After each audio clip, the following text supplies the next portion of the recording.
Retour à la normale en Côte d'Ivoire après la grogne des soldats dans plusieurs villes du pays. Les ministres ont tenu ce matin un conseil de gouvernement à Abidjan. Corridor libéré et calme revenu dans le district d'Abidjan. Les activités socio-économiques reprennent progressivement.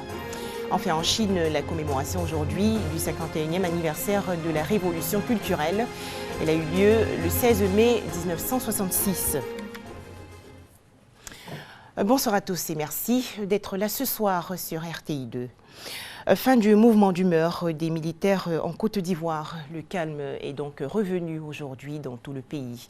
Lors d'un conseil de gouvernement tenu ce matin, l'équipe ministérielle s'est félicitée du retour des soldats mutinés dans leurs différentes casernes. Et à l'issue de cette réunion, le ministre chargé de la Défense, Alain Richard Donvaï, a donné une conférence de presse. Nous allons tout de suite écouter le ministre ivoirien chargé de la Défense, Alain Richard Donvaï, souligne que l'accord entre le gouvernement et les revendicateurs est définitif. Je reviens sur les modalités de l'accord. Je vous ai dit que c'était un accord définitif. Je n'entrerai pas dans les détails des modalités de cet accord, mais je puis vous garantir que l'accord est acquis, que les deux parties sont consentantes et cet accord sera appliqué. Il est même déjà en cours d'application.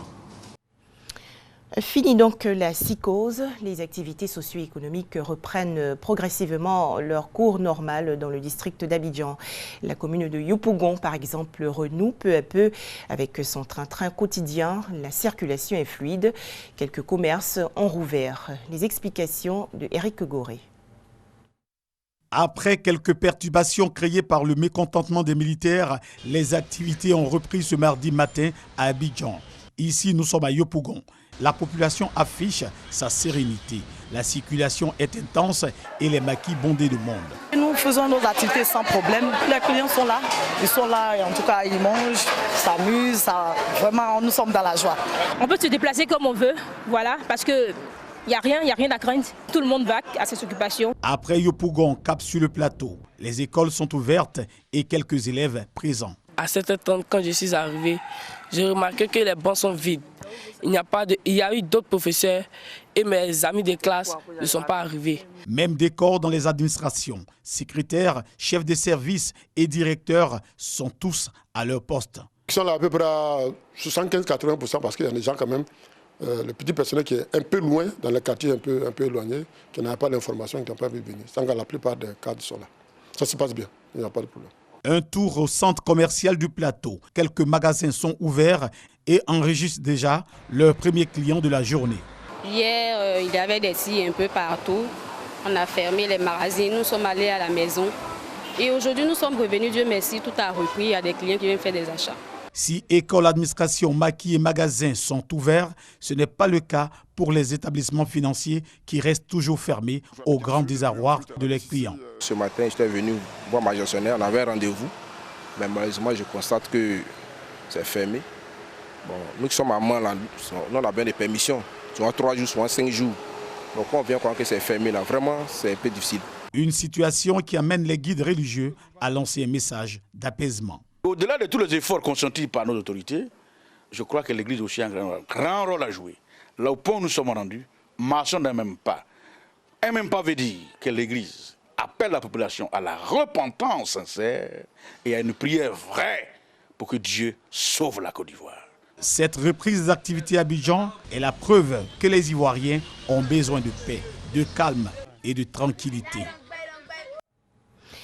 Un petit tour à présent à l'intérieur du pays et on constate également que les populations se félicitent du retour au calme. À Daloa, dans le centre-ouest, la circulation des véhicules s'effectue régulièrement. On fait le point avec Konaté Nganan. Le calme est revenu à Daloa, la situation est normale, la vie a repris son cours au grand bonheur des populations de la cité des Antilopes. Ça va franchement dire, on en laisse, on n'est pas là en problème à quelqu'un aujourd'hui matin là. En tout cas, tout le monde travaille bien, propre, chacun a gagné son prix de confort. En tout cas, les pluies d'hier, ça s'est arrêté, tout le monde est heureux, matin ça travaille, ça circule. Et la ville est en tout cas pleinement calme. Les commerces, le transport et les différents services de l'administration publique fonctionnent normalement. Il y a le calme qui est revenu et puis bon, le travail a repris ce matin.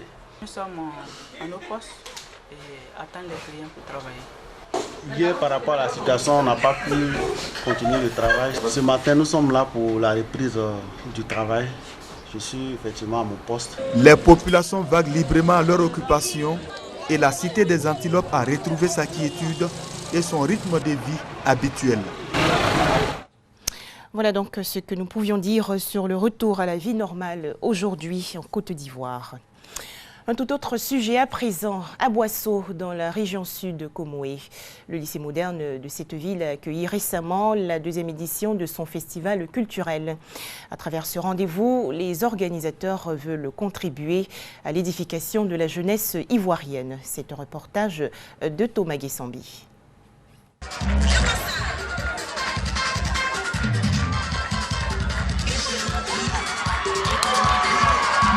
Ce spectacle qui gratifie un public visiblement séduit se tient au lycée moderne d'Aboisseau. Donné par des élèves, ce rendez-vous est en train de s'imposer à la fois dans la région du Sud Comoé, mais aussi dans les esprits qui vont à sa rencontre. En témoigne la part active que prend l'agence de coopération de la Corée à ce rendez-vous. Un événement qui rehausse l'image d'une région et préserve la culture. Ce qui reste quand on a tout oublié, comme l'a dit quelqu'un, ne peut que rencontrer l'adhésion des autorités de la région. La République de Corée, partie d'un stade de pays assisté à un pays émergent. Toute une histoire qui mérite d'être enseignée aux jeunes esprits à venir de la Côte d'Ivoire.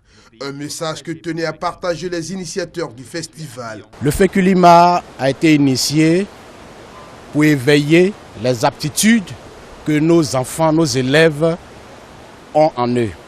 Les enfants ont des dons, mais ne savent pas dans quel cadre les exploiter. Alors nous remarquons aujourd'hui que les enfants exploitent ces dons dans les maquis, dans les boîtes. Or, ils ont un cadre bien précis pour montrer ce qu'ils ont appris de leurs professeurs, qui est l'école. Moment de rencontre, d'échange et de partage, le 2e rendez-vous du Féculma a tenu toutes ses promesses et est en passe de se positionner comme un festival avec lequel il faudra désormais compter. En France, l'annonce de la composition du nouveau gouvernement reportée à demain, mercredi 17 mai. Il s'agit tout d'abord de procéder à la vérification des situations fiscales des futurs membres. À noter que le premier Conseil des ministres va se tenir finalement le jeudi 18 mai prochain. Partons à présent à la découverte de l'une des plus anciennes cités au monde. Mohenjo-Daro est située dans le sud du Pakistan. Cette ville plurimillénaire est dotée d'égouts, de chasses d'eau et de bains publics. Les archéologues veulent promouvoir ce site à l'international tout en protégeant ce qu'il en reste. Les ruines d'une civilisation peut-être plus ancienne encore que celle des pharaons d'Égypte. Sur les rives de l'Indus au Pakistan, le site de Mohenjo-Daro est inscrit au patrimoine mondial de l'UNESCO. Le mystère qui entoure cette cité antique a attisé la curiosité d'une équipe d'archéologues internationaux. Tout le monde connaît la civilisation égyptienne, mais personne ne connaît Mohenjo-Daro et la vallée de l'Indus. Il faut que ça change. Le peuple de l'Indus aurait compté jusqu'à 5 millions de personnes à son apogée durant l'âge de bronze. Mohenjo-Daro était la cité la plus vaste et la plus développée, avec des systèmes complexes de distribution d'eau, d'égouts et de collecte de déchets. Et voici l'un des édifices clés, le bain public. Les villes de l'Indus étaient organisées d'une façon qui mettait vraiment les citoyens sur un pied d'égalité. En Mésopotamie, les rues allaient de la ville vers le palais, ou des portes de la ville vers le temple, alors qu'ici, toutes les rues étaient organisées pour permettre l'accès à toute la ville. Un patrimoine exceptionnel mais difficile à préserver. Seule une petite partie du site a été mise au jour et il n'est pas prévu pour l'instant de lancer de nouvelles fouilles. Tant que c'est enterré, c'est préservé. Mais une fois que vous le déterrez, il y a beaucoup de choses qui peuvent affecter le site, comme la météo, la nature de l'environnement et comment les gens se comportent. Les touristes ont déjà laissé leur empreinte. La situation sécuritaire, la chaleur et le sel qui remonte des nappes phréatiques sont autant de dangers supplémentaires. Aujourd'hui encore, personne ne sait pourquoi la civilisation de l'Indus a décliné près de 2000 ans avant Jésus-Christ. La réponse se cache peut-être sous terre. Une nouvelle catastrophe naturelle plane sur Haïti. Le pays est en effet menacé par de fortes intempéries. Le gouvernement haïtien appelle les populations à la plus grande prudence face aux risques d'inondation et éboulements de terrain. Enfin, la Chine commémore aujourd'hui les 51 ans de la révolution culturelle. Cette période de l'histoire de ce pays d'Asie correspond à la lutte pour le pouvoir entre deux groupes de dirigeants communistes. D'un côté, les économistes avec pour leader Liu Shaoqi et de l'autre, les maoïstes avec à leur tête le chef militaire Mao Zedong. Chaque clan prônant une doctrine. On en parle avec Zélie Kaoura. 1966-1969, 3 ans de violence, une cicatrice indélébile dans la mémoire collective chinoise. La révolution culturelle en Chine fut déclenchée un 16 mai, c'était en 1966. Tout est parti d'une circulaire du comité central du Parti communiste chinois. Une critique sévère y est faite contre le plan de révolution culturelle établi et mis en circulation le 12 février 1966 par le groupe des 5. Un nouveau groupe chargé de la révolution culturelle doit être créé, réclame la circulaire. Mao Zedong n'est plus au pouvoir depuis 1959, après l'échec de sa politique du grand bond en avant, mais c'est lui qui se lance dans le révisionnisme. La circulaire marque la radicalisation du mouvement avec la création des gardes rouges. Des milliers d'adolescents se rallient aux idées maoïstes de la grande révolution prolétarienne. Ils sont près de 20 millions à bombarder les quartiers généraux du parti. La purge est violente. 70% des membres du comité central et des centaines de milliers de cadres sont tués. L'anarchie s'installe. 1 an plus tard, en 1967, l'armée veut rétablir l'ordre. Une nouvelle vague de persécution qui touche cette fois les gardes rouges. Des batailles rangées opposent des groupes rivaux de gardes rouges ou encore l'armée et les gardes rouges, dont un tiers fut déporté dans les zones rurales. La loyauté à Mao Zedong fut érigée en précepte. Tout est marqué par la révolution, de la grammaire à l'art, en passant par les cérémonies de mariage. 8 milliards de badges ont été produits. Écoles et universités ferment pendant plusieurs années. Le projet de bâtir à Pékin un musée de la révolution culturelle ne verra jamais le jour. Les gardes rouges seront responsables de milliers de morts avant leur dissolution en 1967. Environ 1 million de personnes furent exécutées ou persécutées à mort, notamment le président de l'époque, Liu Shaoqi, mort en prison. Plus de 90% des auteurs de crimes commis à cette époque demeurent impunis.